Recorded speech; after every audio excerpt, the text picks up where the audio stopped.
Hello, aujourd'hui dans 5 minutes English with Pradamia, je vais vous apprendre, nous sommes dans la deuxième leçon, que faut-il apprendre en anglais, ok? Alors, retenez que c'est très important de connaître ce qu'il faut faire, ok? Avoir une idée sur le chemin, essayer de vous représenter en train de parler, comme Obama par exemple. Et c'est là que vous voulez arriver, c'est ça l'idéal que vous voulez atteindre, ok? Quelqu'un a dit, un auteur inconnu, Life doesn't ask what you want, it asks what you really want. Ok? Alors, c'est une citation qui met l'accent sur l'importance, ok, de connaître ce que vous voulez vraiment atteindre dans la vie. Ok?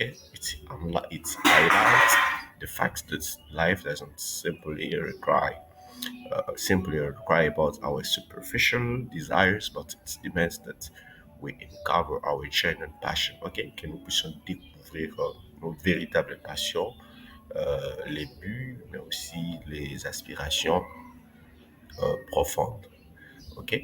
Ça, c'est très important à savoir. Alors, la deuxième des choses, c'est que la langue est faite pour parler. Alors, à chaque fois que vous apprenez la langue, apprenez-la toujours dans cette perspective. Pensez toujours à comment vous allez utiliser ça. I can run fast. She can play the piano. John can see you. Ok, ce sont des phrases qui utilisent le verbe can. Quand par exemple vous apprenez can, il faut toujours l'apprendre avec l'idée de pouvoir l'utiliser. Ok, ça, je vous ai juste donné les coups. Alors, des mots à apprendre. Combien de mots faut-il apprendre? Le nombre de mots qui sont utilisés. On estime qu'avec 3 000 mots, c'est nécessaire de pouvoir achever la fluidité des bases. Ok, les autres parlent de 10 000 ou plus. Ok, alors avec la stratégie comme basée sur le contexte ou encore l'espèce de repetition system, un apprenant peut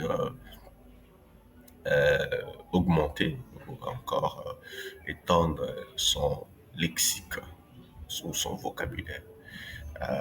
Dans la grammaire, comme je le dis dans l'autre vidéo, ce sont des associations des mots qui vont donner une structure, un sens aussi, et vous allez vous exprimer. Mais n'oubliez pas, mon conseil que je donne, mon conseil, il n'y a pas de S, vous devez apprendre la grammaire en partant de la structure, la fonction. Par exemple, si vous apprenez un verbe, un temps de conjugaison, comment il est formé, à quoi il sert, vous apprenez avec beaucoup d'exemples, vous discutez les erreurs communes et puis vous faites des exercices pour renforcer la compréhension de ce que vous apprenez. Ok?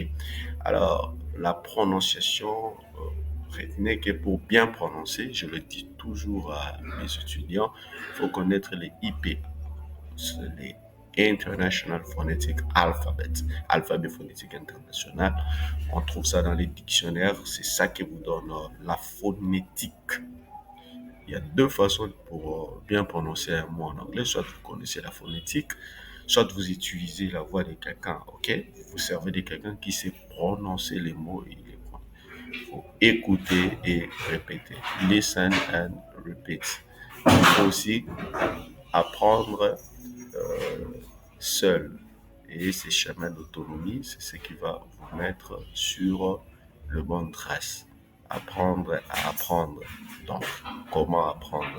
La prononciation, le vocabulaire, la grammaire, ainsi de suite, ainsi de suite.